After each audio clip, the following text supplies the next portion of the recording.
Normally कब होगा, जब आप कोई इम्यूनोसप्रेसिव पेशेंट है, ठीक है। तो इम्यूनोसप्रेसिव पेशेंट और एडल्ट में ज़्यादातर ये चांसेस होता है। तो इम्यूनोसप्रेसिव पेशेंट है तो उसमें क्या होगा, जब ये CD सेल काउंट अगर डिक्रीज होगा, ठीक है। और इम्यूनोसप्रेसिव में अगर हम बात करते हैं कि किस केस में जो पेशेंट है वो इम्यूनोसप्रेसिव हो सकता है, तो आप पढ़े होंगे एड्स में, अगर कोई पेशेंट अगर एड्स है किसी पेशेंट को, तो उसका जो है इम्यूनोसप्रेशन है, चाहे अगर वो जो है पेशेंट ट्रांसप्लांटेशन हुआ है, जिसका कोई भी ट्रांसप्लांटेशन, जैसे कि किडनी ट्रांसप्लांटेशन हो गया, चाहे हार्ट ट्रांसप्लांटेशन हो, चाहे लीवर ट्रांसप्लांटेशन, तो इसमें क्या होता है कि जो पेशेंट है वो इम्यूनोसप्रेसिव ड्रग्स ज़्यादा से ज़्यादा लेता है, तो उसमें क्या होता है कि ये जो चांसेस होता है, जैसे कि अदर, जैसे पढ़े होंगे कि CD4 सेल काउंट अगर कम होगा, ठीक है, इम्यूनोसप्रेशन अगर होगा, तो जो जैसे TB का चांसेस हो गया, चाहे टॉक्सोप्लाज्मा का जो चांस हो गया, चाहे several fungal infection like Cryptococcus का भी इन्फेक्शन का चांसेस क्या होता है, बढ़ता है, ठीक है। तो ये जो है नॉर्मली एड्स और ट्रांसप्लांटेशन पेशेंट में ये क्या होगा, CNS लिम्फोमा का ये चांसेस होता है, और मोस्ट कॉमनली किस में देखते हैं, हमें एडल्ट में मिलता है, ठीक है। अब बात करते हैं जो ये जो ट्यूमर होता है, क्या कहे हैं कि इसमें क्या होगा, इसमें इम्यूनिटी क्या होती है,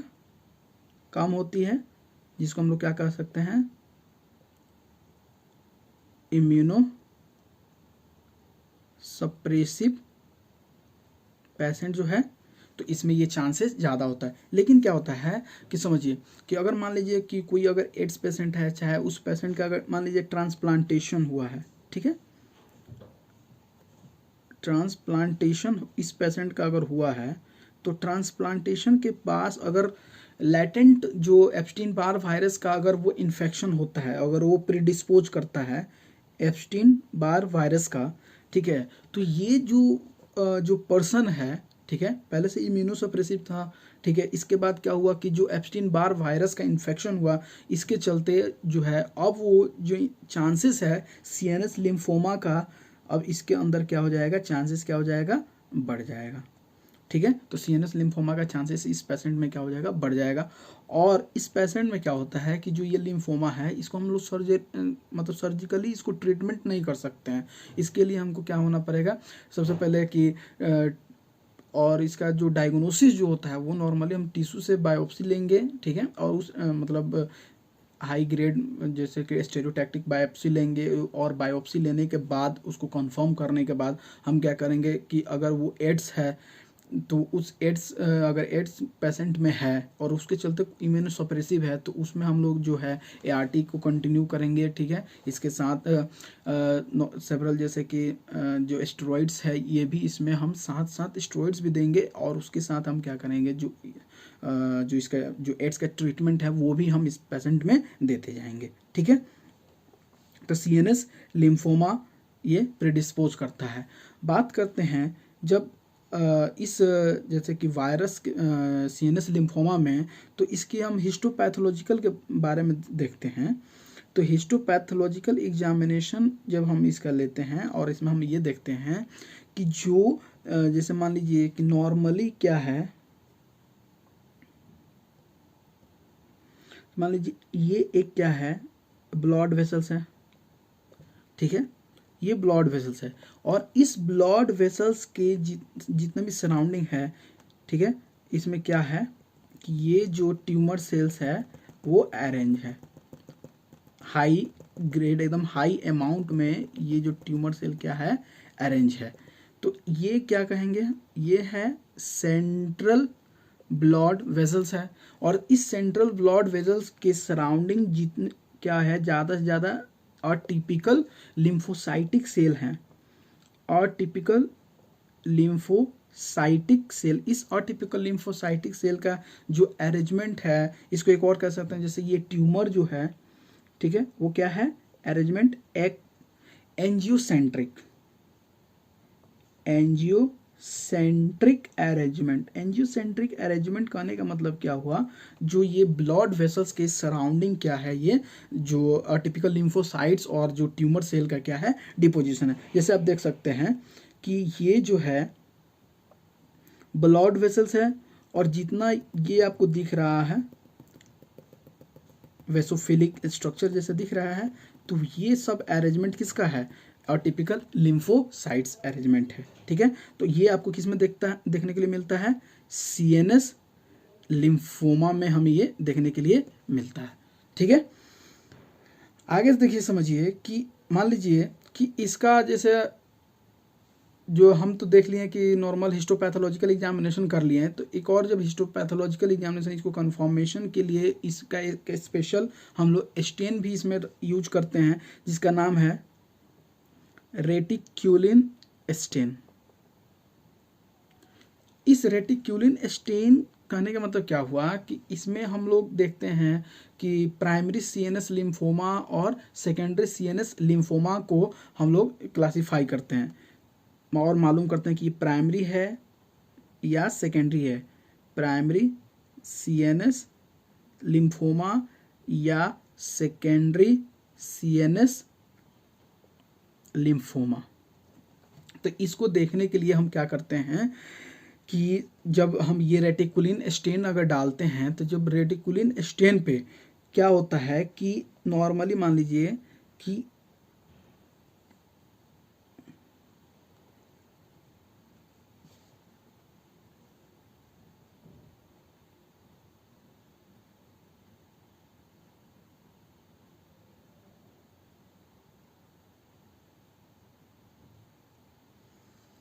ठीक है, जैसे देखिए कि इसमें क्या होता है कि जो भी, ठीक है, ये बीच में ये जो आपको दिख रहा है वो रेटिकुलिन फाइबर्स जो हैं, रेटिकुलिन फाइबर्स से, और रेटिकुलिन से ये क्या है, ये रेटिकुलिन है, और रेटिकुलिन से जितने भी जो ट्यूमर सेल हैं, जैसे मान लीजिए इसमें भी ट्यूमर सेल है, सेपरेट हो चुका है, एकदम सेपरेट ट्यूमर सेल्स अरेंजमेंट है, सेपरेट ट्यूमर सेल का अरेंजमेंट है। ठीक है, तो इस सेपरेट ट्यूमर सेल अरेंजमेंट को हर एक ट्यूमर सेल एक, मतलब ऐसे समझ सकते हैं, एक पाउच में, ठीक है, एक ट्यूमर सेल है, एक पाउच में फिर ट्यूमर सेल है, तो एक इंडिविजुअल ट्यूमर जो सेल है, ठीक है, वो अरेंज है, और जो इनका जो सेपरेशन है वो रेटिकुलिन से है। ये क्या है, इंडिविजुअल ट्यूमर सेल का जो ये अरेंजमेंट है, और इस स्ट्रक्चर को हम लोग नाम क्या देते हैं, इस साइन को हुपिंग साइन, क्या कहते हैं इसको, हुपिंग साइन। अगर यही रेटिकुलिन क्या होता है कि डिस्पर्स हो जाता है, ठीक है, और जितने भी ट्यूमर सेल हैं, और वो ट्यूमर सेल क्या होता है कि सेंट्रली मतलब सेंट्रली क्या होते हैं, अरेंज हो जाते हैं, और उसके जो रेटिकुलिन फाइबर है वो चारों तरफ से उसको क्या करता है, घेर लेता है, और बीच में जो है ट्यूमर सेल वो क्लस्टर फॉर्मेशन करते हैं। जैसे कि कहने का मतलब ये हुआ कि जैसे कि ये जो है, ये है रेटिकुलिन फाइबर्स जो है, मान लीजिए ये रेटिकुलिन फाइबर्स हो गए, और इस रेटिकुलिन फाइबर्स में ये सेपरेटली जो ट्यूमर सेल नहीं है, इंडिविजुअली नहीं है, अब ट्यूमर सेल क्या हो जाएगा, इसमें मान लीजिए कि एक क्लस्टर में ये अरेंजमेंट हो गया, ट्यूमर सेल्स का जो अरेंजमेंट है एक क्लस्टर में हो गया। तो this cluster of tumour cell which mainly bounded by what, reticulin fibres, और ये नॉर्मली हमें कब दिखता है, सेकेंडरी सीएनएस लिम्फोमा में। और ये सेकेंडरी सीएनएस लिम्फोमा मान लीजिए कि इनका जो ओरिजिन है, इनका दूसरे जगह, जैसे मान लीजिए कि एब्डोमिनल रीजन है, ठीक है, तो उस एब्डोमिनल रीजन से इनका ओरिजिन है, और बाद में ये जो मेटास्टेसिस होकर स्प्रेड होकर ये कहाँ गए हैं, आपके ब्रेन में, सीएनएस में, तो ये इसको कहा जाएगा सेकेंडरी सीएनएस लिम्फोमा। अगर वो प्राइमरी है, ठीक है, तो इसको इसमें जो साइन होगा उसको कहेंगे हुपिंग साइन। जैसे इसमें देखिए कि इनमें जो सेल है सब क्या है, इंडिविजुअली, और इसमें जो ट्यूमर सेल्स का क्या हो गया है, ये अरेंजमेंट हो गया है। ठीक है, तो इसको हम लोग क्या कहते हैं,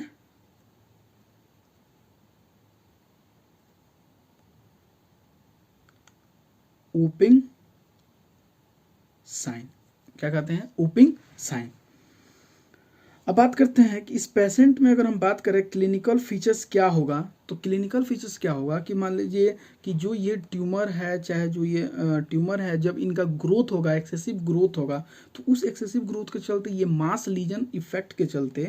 ये मास इसका ज़्यादा बनेगा तो मास लियन करेगा, और इस मास लियन के चलते ये क्या कर देगा, आपको न्यूरो साइकियाट्रिक प्रॉब्लम क्रिएट करेगा। ठीक है,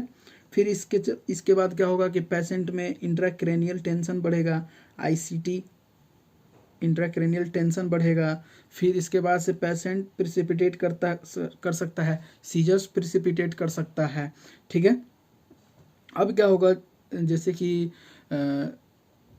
ये जब पेशेंट है, जब हम क्या कराएंगे, एमआरआई कराएंगे,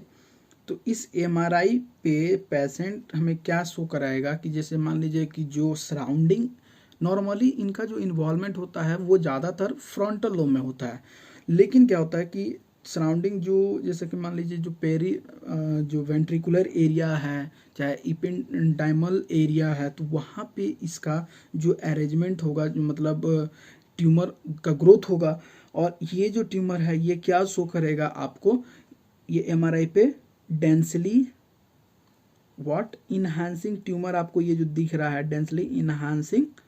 ट्यूमर हमें देखने के लिए मिल रहा है। ठीक है, ये डेंसली इनहांसिंग ट्यूमर हमें कहाँ मिलता है, एक और जगह टॉक्सोप्लाज्मा में भी मिलता है, लेकिन क्या होता है, उसका रिंग लाइक इन्हांसमेंट होता है। ठीक है, तो रिंग लाइक इन्हांसमेंट, और जब उसको हम जैसे पढ़ेंगे एमआर स्पेक्ट्रोस्कोपी,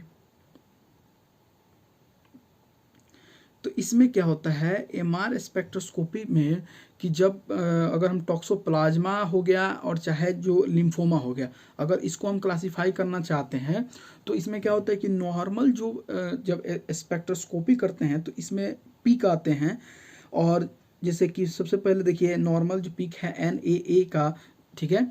और NAA हो गया, चाहे क्रिएटिन हो गया, चाहे कोलिन हो गया, N-एसिटाइल जो है, ठीक है, इसका जो पीक है कोलिन पीक है, तो इसमें क्या होता है कि नॉर्मली जो CNS लिम्फोमा में हमें क्या मिलता है, कोलिन पीक मिलता है, और ये नॉर्मली कोलिन पीक हमें कब दिखता है, 3.2 पार्ट्स पर मिलियन, मतलब जो फ्रीक्वेंसी का, जब हम लोग उसमें फ्रीक्वेंसी का वेव डालते हैं तब ये हमें मिलता है 3.2 ppm पे, पार्ट्स पर मिलियन फ्रीक्वेंसी पे मिलता है। और ये कौन से ट्यूमर में मिलता है, कोलिन पिक, ये कोलिन पिक हमें इंक्रीज्ड फॉर्म में, मतलब इसका जो लेंथ देखिए जो बड़ा है नॉर्मल से, ठीक है, तो ये आपको मिलेगा इंक्रीज, जो पिक है वो हमें मिलेगा किसमें, CNS लिम्फोमा में। लेकिन अगर इसी का पीक अगर डिक्रीज कर रहा है, डिक्रीज पीक अगर है, तो वो आपको मिलेगा नॉर्मली आपको किसमें, टॉक्सोप्लाज्मा इन्फेक्शन में। ठीक है, टॉक्सोप्लाज्मा इन्फेक्शन में हमें ये मिलेगा। बात करते हैं, कुछ अलग बात कर लेते हैं, जैसे कि ये तो आपका नॉर्मल हमें देखने के लिए मिला किस पे, 3.2 पे हमें ये देखने के लिए मिला है क्रिएटिन पीक। ठीक है, कुछ ऐसे पीक्स हैं जैसे कि हम इसमें पढ़ सकते हैं, जैसे लिपिड लैक्टेट जो पीक है वो हमें मिलता है 1 ppm पे, और ये आपको किसमें मिलता है, ट्यूबरक्लोमा में 1 ppm। देखिए कहाँ है, नॉर्मली आपको 1 ppm, यहाँ पे देखिए लिपिड, यहाँ पे आपको 1 ppm पे आपको लिपिड लैक्टेट जो पीक है हमें मिलता है।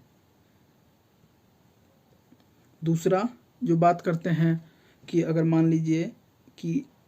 NAA पीक जो है,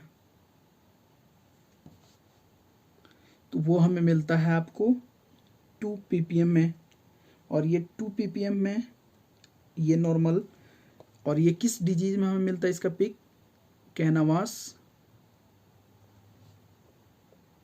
कैनावांस डिजीज में हमें ये देखने के लिए मिलता है। कैनामॉन्स डिजीज में, ठीक है। और जो है बात करते हैं एलानिन पीक की, अगर बात करते हैं सब ये एमआर स्पेक्ट्रोस्कोपी में हम बात कर रहे हैं। एलानिन पीक हमें किस पे मिलता है 1.4 ppm पे, और ये हमें किस में मिलता है मेनिनजियोमा में हमें ये देखने के लिए मिलता है, ठीक है। ये तो नॉर्मल है। बाकी अगर हम बात करते हैं कि इनका जो ट्रीटमेंट का भी हम बात कर लिए हैं कि नॉर्मली इनका जो ट्रीटमेंट है वो आप सर्जिकल ट्रीटमेंट इनका नहीं हो सकता है, इनका हमें क्या स्टार्ट करना पड़ेगा, कीमोथेरेपी ही स्टार्ट करना पड़ेगा, ठीक है। Thanks for watching and please do subscribe and like my channel and share with your friends. Thank you.